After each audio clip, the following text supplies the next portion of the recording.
Este é o Análise de Obras. E hoje nós iremos falar do quarto episódio da segunda temporada de Black Mirror, White Christmas. Merry Christmas. Meu nome é Henrique Oliveira. Meu nome é Francisco Parente.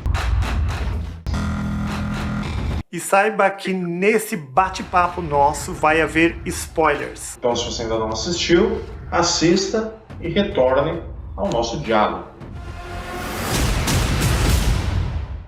E uma informação importante eu já conversei com outras pessoas sobre esse episódio do Black Mirror. Então, se você ainda não viu, vai ver, a gente tem 2 episódios chamados Cookie 1 e Cookie 2. E nessa pegada, Francisco, me conta o que você achou do White Christmas. Geralmente os episódios do Black Mirror são muito bem roteirizados, mas esse eu acho que tem um destaque especial. Eu achei uma história muito bem conduzida, o tema do Natal, com a desconfiança, com a tecnologia, foi muito bem trabalhado. Ah, sim, eu adoro esse episódio. Tanto é que eu já falei dele lá no passado e estou voltando aqui conversar com você. Mas esse episódio em específico tem muitas camadas. Esse episódio tem a história dos 2 caras que estão isolados ali no gelo, conversando. Daí tem a história de um deles está preparando a ceia. Depois tem a história do outro, tem todo aquele drama que ele não consegue falar, e ele fala depois de muito tempo. E ainda tem a investigação policial. Cada uma dessas a gente pudesse ter um debate inteiro, né? Não, já tô pulando lá pro finalzão. Ele acaba esse episódio mostrando assim, tipo uma caixa entrando dentro da outra, entrando dentro da outra, entrando dentro da outra. Então, essa ideia, que é meio que uma metáfora, ela, inclusive, ela é expressa, em alguma maneira, na forma que eles criaram esse episódio. O contexto está dentro do outro, que está dentro do outro, que está dentro do outro. E também a questão da mente humana. Colocam a mente dividida no cookie. Tem hora que eles estão falando da vida real, tem hora que eles estão dentro desse ente interno. O que você achou desse caixa dentro da caixa, dentro da caixa, dentro da caixa? Essa boneca russa. Esse episódio, ele acaba com uma problemática, né? Quando a gente chega na última caixa, a gente descobre que, na verdade, tudo aquilo é uma investigação policial que está tentando descobrir um crime. E no final, aquilo, na verdade, é uma tortura para o cara confessar. E aí a mulher chega pro criminoso e fala, olha, não interessa o que você vai falar, ele já confessou. Só que ele confessou sobre um crime, sobre um contexto. Não tem aquela complexidade humana. Ao mesmo tempo que tem toda uma complexidade humana, que tem perspectivas, que tem partes da história, tem essa coisa uma dentro da outra, ao mesmo tempo parece que a tecnologia ela vem para facilitar e para deixar tudo reto. Acabou sendo uma metáfora para a própria complexidade das coisas da vida, que elas são multifacetadas uma dentro da outra. Você vira um borrão que representa alguma coisa.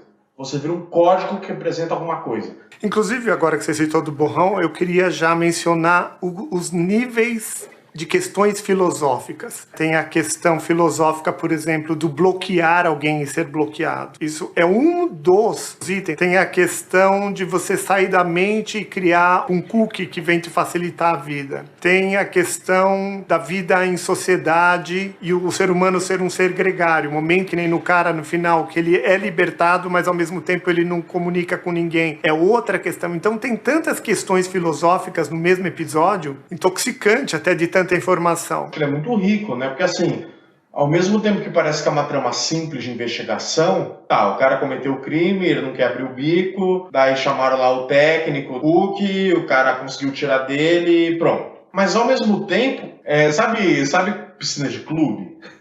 Tem aquela parte das crianças, que é mais raso, e aí você vai vendo, tá batendo aqui, dá pra ir mais, tá batendo, agora não tá dando mais pé, mas dá pra nadar. Eu sinto que é assim, sabe? Além de tudo isso que você falou, tem a atmosfera do Natal. E Natal é compaixão. A última coisa que a gente vê nesse episódio é compaixão. Quando parece que tem uma compaixão, quando parece que finalmente, né, o cara vai ser acolhido, ele pôs pra fora, ele encontrou um amigo numa noite de Natal que também se abriu pra ele. Não, pera lá, desculpa.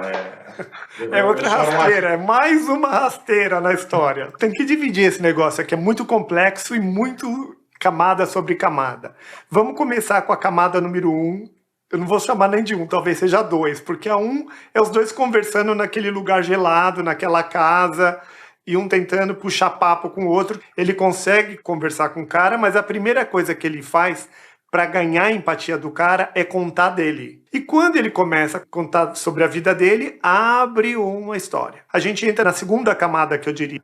Porque o que acontece ali? O cara, ele tem um serviço, tipo um técnico especializado de uma empresa, mas ele tem um side job, ele tem um trabalho lateral, tipo um freelancer, um trabalho extra, que é de juntar um grupo de homens que ele orienta para conseguir conquistar as meninas. E os caras se juntam para ficar assistindo como o outro se sai.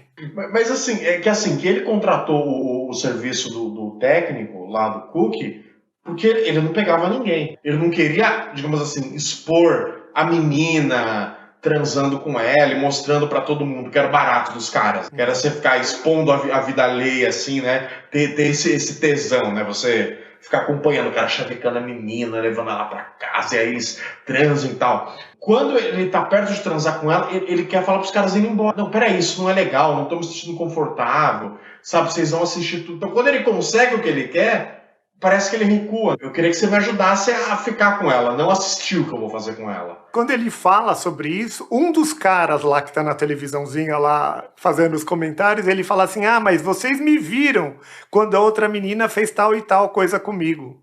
Então, quer dizer, ele já participou como voyeur do outro, e agora que é a vez dele, ele não vai querer mostrar o que vai acontecer. A única coisa que aconteceu com ele que foi bem diferente é que ele já conseguiu aplacar na primeira, que geralmente esse negócio parece que era meio que um processo. Eles iam lá e cozinhavam o galo e cantavam a menina, não era na primeira, talvez no segundo encontro, no terceiro encontro. E o dele aconteceu tudo muito rápido. Eu acho que isso emula aquela coisa do você compartilhar fotos íntimas de uma pessoa no grupo de WhatsApp, dos amigos. Uhum. Você sai com a menina te manda uma foto, um vídeo dela nu, alguma coisa assim, e você coloca no grupo. Ou você filma você com a menina e fala, peguei a fulana, tá aqui, Não, prova, é um paralelo do que eles estavam fazendo. Então isso daí é só uma das questões. E aí o que é interessante é o que vem depois. Na hora que ela mata o cara e ela se mata, o cara correndo pega o negócio lá e esconde. O problema não era só ele acabar, que era ilegal, né? Ele ficar vigiando, expondo o que o cara ia fazer com a menina, mas também era o fato dele não ter denunciado o assassinato e o suicídio. Ela mata o cara também. Ele não denunciou, ele queimou tudo e tentou passar por cima. E tudo isso numa noite de Natal. Essa foi uma dupla infração. Além dele ter sido pervertido, ele ainda foi covarde de não ter denunciado pra polícia o que aconteceu, porque ele sabia que ele ia se dar mal. Mas dos males o menor. Não teria sido tão grave assim o crime dele.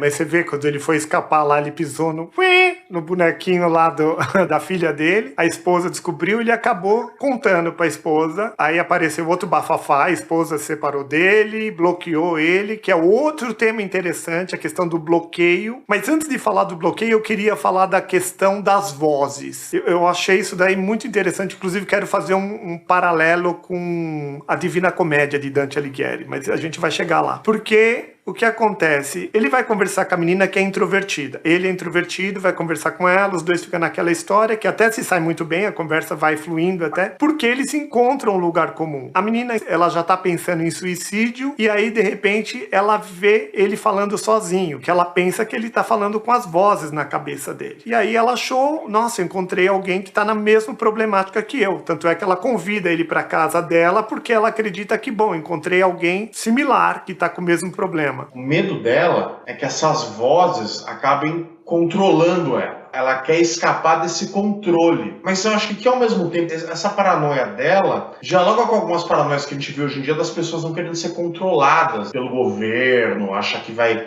tomar uma vacina e vai ter um chip, né? Sabe assim? O cara vai ser chipado e a partir desse momento vão controlar a mente dele ou vão saber onde ele tá e tal. Então, eu acho que assim, é um temor que vai para uma loucura, mas que parte de uma situação cotidiana de uma sociedade que o controle acaba avançando cada vez mais sobre a gente, sobre a nossa subjetividade. E aí ela olha pro cara e fala, nossa, ele também ouve as vozes. Essa é a nossa ligação. A gente sabe que tem voz na nossa cabeça. E agora a gente vai se libertar delas.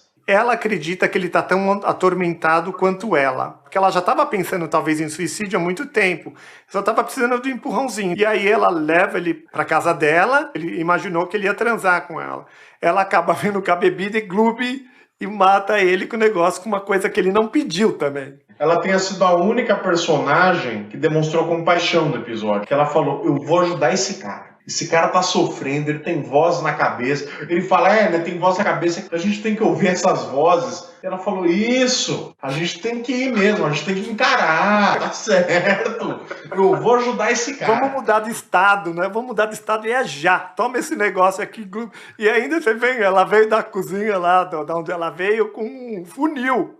Porque ele bebeu a primeira dose e depois ela enfiou na goela dele por funil. Ela vai acabar, que nem você falou que é compaixão, a compaixão dela é bem interessante, né? Toma o funil, goela abaixo aqui. E outra coisa que eu queria dizer também que eu acho que é interessante, o episódio acaba como? O cara, o Cookie, ele já estava vivendo dentro daquela casa, que é um lugar de culpa, que é um lugar de tormento. Punição é virar aquilo não sei quantos mil anos lá pro cara se atormentar com aquela fala retórica, aquela mesmo pensamento. Essa ideia de mente atormentada, do jeito que o cara convence que ela tem de trabalhar para o eu real dela, lá o ser humano real, é atormentando a mente dela. Foi uma coisa que você e a Selene Castro falaram no episódio, que assim, esse cookie, ele aparece no primeiro momento como uma tecnologia para melhorar a nossa vida. O cookie, ele veio primeiro com uma comodidade, né? Você extrai o cookie da mente da pessoa, condiciona ele trabalha e não tem problema nenhum. Realmente, só dados ali para você ter um serviço de conforto. Não tem nada demais. Entretanto, isso pode virar, esses cookies, eles têm muita informação a ponto de ser apropriado por uma força estatal e ter uma violação de direito. Porque o cookie do cara só acaba relatando aquele crime mediante uma tortura, na verdade. Foi meio que uma fala sedutora do cara que levou ele a encher a cara e aí revelar como é que aquilo era um crime, que aquilo ele confessava. Agora, a tortura foi feita com a mulher lá, que preferiu trabalhar lá para ela mesma do que viver no vazio. Você pega aquele cookie e você coloca 5 anos numa casa no meio do gelo, isolada, sem companhia nenhuma. Tipo assim, você consegue extrair o que você quiser. Daí tem aquele momento que ele vira e fala, mas você confessa? Você confessa? Sim, eu confesso. Mas é diferente confessar aí e você chegar num júri, num tribunal e virar, eu confesso. A minha consciência diz que eu devo confessar. Então aquilo foi extraído de um modo meio torto. Por mais que aquilo seja usado para fazer justiça, de fato ele cometeu um crime, mas assim, o modo que ele confessou parece que ele foi um assassino brutal. E você vê que na verdade meio que foi tudo um acidente. Ele tinha acabado de receber uma informação que a filha não era dele. Ele estava meio fora, dele mata o cara, entra em desespero, sai correndo da vida, vai morar na rua, entendeu? Parece que a tecnologia ela meio que planifica, sabe? Ó, ele confessou. Tô dando essa complexidade da situação, ele confessou. Então, mas vamos analisar o que acontece nesse episódio, porque existem duas situações meio distintas aí. O Cookie, você pode torturar ele à vontade para ele ser lá o teu assistente pessoal, porque ele é só um código. Não é barbarismo. No meio do diálogo deles isso aparece, não é um barbarismo, não é uma coisa escravidão, porque é só um código de programação. Agora, no caso final lá, ele personalizou demais o cookie, porque deu o direito do cara a confessar e aquilo valer como uma prova judicial. Uma hora não é só código, na outra hora muda, sabe? 2 pesos e 2 medidas para a mesma coisa, para uma coisa mais ou menos similar. O episódio acaba com a mente atormentada do cara. O Joe mesmo, ele por conta de ter se relacionado à esposa bloqueou ele ficou uma vida inteira atormentada, querendo ver a esposa e a filha, tentando conversar, bloqueado. Agora eu vou tentar levar para a Divina Comédia lá do Dante Alighieri. Lá, que eu li da Divina Comédia, eu tenho a impressão que existem vários círculos dantescos, e cada círculo dantesco existe um tipo de sofrimento. E geralmente o sofrimento ele vira em looping, pelo que eu entendi, pelo menos dentro do que eu entendi. Você que leu a Divina Comédia inteira, por favor, comenta um pouco sobre isso. Então, por exemplo, um dos círculos dantescos é sobre as pessoas que foram traídas. Outro círculo dantesco é das pessoas que elas têm de padecer sobre um tormento da sexualidade, ela abusou da sexualidade. Então, cada círculo dantesco parece que a pessoa purifica por meio de um tormento repetido. Por isso que eu digo que nesse episódio eu vi uma relação meio que direta com a Divina Comédia. Essa ideia de que você vai para um lugar para purificar e a purificação repete. Sofre, angústia, sofre, vive naquele tormento e repete, repete, repete. Até uma hora que depura, purifica, aí você passa para o outro círculo dantesco. Aí você passa para o outro e para o outro. Seria esse o processo da purificação que eu vi ali. Será que eu entendi direito a proposta da Divina Comédia ou eu estou viajando na maionese? Não, se você pensou no purgatório, está certo. O purgatório é representado como uma montanha. Você vai se purificando até você finalmente conseguir, né, passar pelo Jardim do Éden e chegar no céu. Agora, o que está escrito na entrada do portão do inferno, né, é: deixe suas esperanças para trás. Você não vai sair daqui. Você vai ser torturado até o final dos tempos. Ficar eternamente queimando no caldeirão do demônio, sendo picado por cobras, sendo mastigado pelo diabo, que é o último ciclo, onde está Judas, que é um dos traidores. Se você está no inferno, não tem saída. No purgatório, você purga mesmo. Você purga. Mas depois que você acaba de purgar, você vai para onde? No céu. Ah, você só dá uma purgadinha e vai... Você fica tipo 400 anos assim sendo torturado, daí você vai tocar a harpa lá. Ah, tá. Eles te dão uma flauta da Yamaha, fala, vai lá tocar a Asa Branca lá pra Deus.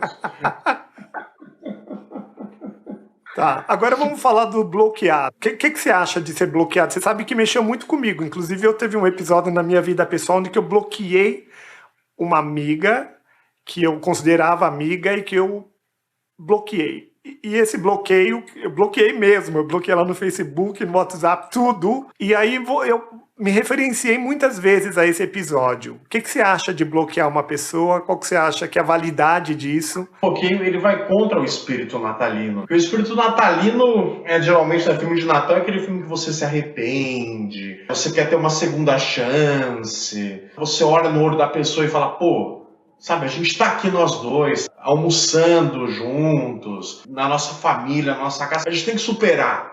E o bloqueio não. Você vira uma mancha incomunicável e você tem que sumir da minha frente. Porque, na verdade, se a pessoa tá te fazendo mal, você tá deixando. Talvez não seja uma compaixão com você mesmo quando você bloqueia o outro. Porque, na verdade, o outro tá te abusando, e já faz tempo. Agora, bateu de novo naquela questão. Quando você bloqueia o outro, você está tendo um momento de compreensão, de compaixão por você mesmo. Porque você estava sendo abusado há muito tempo. O que você acha dessa compaixão por si? Ou você acha que é um egoísmo? Não, eu acho que essa é a ambiguidade do episódio, né? Porque, assim, o primeiro caso de bloqueio que a gente vê é com o técnico do Cookie. E como ele se apresenta? Ele fala, eu sou um cara que conhece pessoas. Eu conheço os seres humanos. Ele é muito sedutor. Quando ele é bloqueado, ele não consegue voltar com a mulher dele. Porque a mulher dele bloqueou ele sabendo que ele ia conseguir virar o jogo. Ele ia conseguir fazer a cabeça dela, ele ia pedir desculpa. E ela falou, eu não posso continuar vivendo com esse cara. Porque esse cara é um sedutor. Então o único jeito dela se livrar desse tipo de pessoa é bloqueando. Se aquele cara na neve tivesse bloqueado o técnico do Cook, ele jamais teria confessado. Porque ele não teria sido seduzido a confessar. Então eu acho que esse que é o lado bom. É você livrar dessas pessoas perversas, que não conseguem fazer você se desprender dela. Porque ela está sempre ali, conseguindo reverter o jogo, né? Quando ela consegue te ler. Vou colocar um outro posicionamento aqui. Eu li um livro de desenvolvimento pessoal que a pessoa falava assim, que o ser humano saudável, ele está em processo de negociação. Sempre em processo de negociação. Então, se você fala assim, vamos no cinema. Fala, eu não quero ir no cinema, vamos no restaurante. Você fala, não, eu quero ir no cinema. Então, o que acontece? Você negocia. Então vamos no cinema, mas depois vamos lá, ou vamos fazer uma outra terceira coisa. Você negocia. Esse parece que é um ambiente saudável. Estar em processo de negociação. O oposto disso não, eu vou no cinema. Se você não quer ir no cinema, eu não quero mais conversa com você. Não existe negociação, você corta a história. Eu tinha essa referência muito forte comigo. De repente eu consegui ver que você vai negociando com pessoas. Existem muitas pessoas no mundo e você negocia com muita gente. E eu acredito que isso é uma forma saudável de lidar com as pessoas e com o mundo. Mas tem pessoas que são altamente tóxicas. Ela quer que seja do jeito dela, ela controla, é que nem esse cara, é sedutor, e o outro é meio tirano, opressor. Tem vários tipos de pessoa no mundo. E você vai lidando com esse tipo de pessoa. E você vai tentando negociar. E ela, na negociação dela, não é uma negociação. É uma coisa meio jogo marcado. Se não for do jeito que ela quer, ela é tinhosa. Ela vai fazendo e vai empurrando a agenda dela de qualquer jeito. E aí você tem que ficar. E tem que ficar se adaptando e tudo mais. O que você acha? Que é uma inabilidade dessa pessoa de negociar no mesmo nível da outra pessoa? Já que o outro é super sedutor ou super tirano, e você não tem essa habilidade de fazer esse tai chi que você precisaria? Eu acho que esses tiranos, eles buscam pessoas assim, pessoas mais passivas, que aceitam tudo, que não se impõem. Eu acho que esses tiranos, eles caçam pessoas assim, né? Não, mas eles estão na vida, eles estão se encontrando com todo mundo. Tem pessoas que talvez lidem melhor e tem pessoas que lidem pior. Tem gente que consegue talvez fazer um desvio de tal forma que não fica enredado. O problema é se eu devo continuar... Eu já identifico esse tipo de pessoa e eu devo continuar negociando, porque uma pessoa saudável está sempre em negociação, ou se realmente eu falo, eu não quero ficar lidando com isso. Porque nem tudo a gente não quer lidar. Tem coisa que é incompatível com a gente. Por exemplo, para mim é incompatível ir agora para um bar na esquina aqui de casa e ficar jogando dominó e tomando pinga. É incompatível comigo. Não dá para eu ir lá fazer isso. Eu posso ir lá fazer isso, mas eu não quero. Por que que eu vou fazer isso? Por que que eu vou ficar lidando com uma pessoa tóxica que me faz mal? Eu vou ficar negociando. Como você lida com isso? Bloqueando. A bloqueando é muito rápido e muito fácil. Pá! Eu acho que é assim, e a compaixão coisa. E o amor ao próximo. Só dia 25. Que mané compaixão que nada. O cara estudou comigo na escola e ele era desse jeito. Ele era aquele cara que te elogiava, do nada ele era super gente boa, você trocava a maior ideia, só que daí ele ia lá e te apunhalava pelas costas. Ele era sempre assim, simpático, gente boa, apunhalada. Simpático, gente boa, apunhalada. Teve uma hora que todo mundo sacou que ele era assim. E ele acabou sendo excluído. Quando o pessoal assim da sala se encontra, coisa do tipo, ele sempre é mal falado.